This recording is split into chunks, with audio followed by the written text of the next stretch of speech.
யாரானாலும் இருந்துக்கோ. ஆனால் உன் வாழ்க்கை இன்னைக்கு இந்த ஏசப்பக்கிட்ட ஒப்பு கொடுத்துப்பார். அவனை தட்டி தூக்குவார். இதுவரைக்கும் உன்னை பயமுறுத்தி கொண்டு இருந்த பிசாசை நீ பயமுறுத்துவே. இதுவரைக்கும் உன்னை துரத்தி கொண்டு இருந்த பிசாசை நீ துரத்துவே. இதுவரைக்கும் உன் குடும்பத்தில் எத்தனை பேர் உன்னை அவமானப்படுத்தி வைத்திரு. என் குடும்பத்தில் என் வீட்டுக்குள்ள யாருமே விட மாட்டாங்க. திருட்டு பையன், பொம்பளை பொறுக்கி களவானிட்டு போயிடுவான். தீப்பெட்டி இருந்தால் கூட நான் தீப்பெட்டி தூக்கிட்டு வந்துடுவேன். சிகரெட் அடிக்க எல்லாத்தையும் ஒழிச்சு வச்சுருவாங்க. ஆனால் இன்னைக்கு வீட்டுக்கு வாயேன், வந்து ஜோமிட்டு போயேன், நானாவது வீட்டுக்கு வரட்டா, வீட்டில் இருக்கியா, இல்லை நான் வெளியே இருக்கிறேனே. எந்த சர்ச்சிலலாம் நான் அங்கி போட்டிருப்பேன். நான் சிஎஸ்சின்னு சொன்னேன்ல, அங்கி போட்டிருப்பேன்.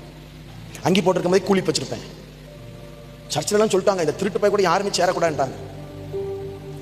ஆனால் அன்னைக்கு அதே சர்ச்சில் போய் மெசேஜ் கொடுக்கும்போது ஒரு 70-80 பேர் வந்து அற்புதம் வச்சு பேயெல்லாம் வெளியே போய் சாட்சி சொன்னாங்க. எந்த இடத்துல ஒதுக்கப்படுறோமோ அபிஷேகம் வந்தால் அந்த இடத்துல கர்த்தர் நம்மளை உயர்த்துவார். எத்தனை பேர் ஆமேன்னு சொல்கிறீங்க?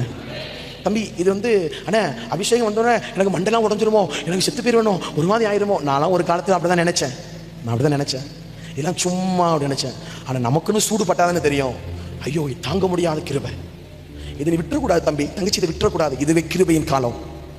இன்னும் கொஞ்சம் நாள் தேசத்தில் அந்தி கிறிஸ்து வந்துடுவான்.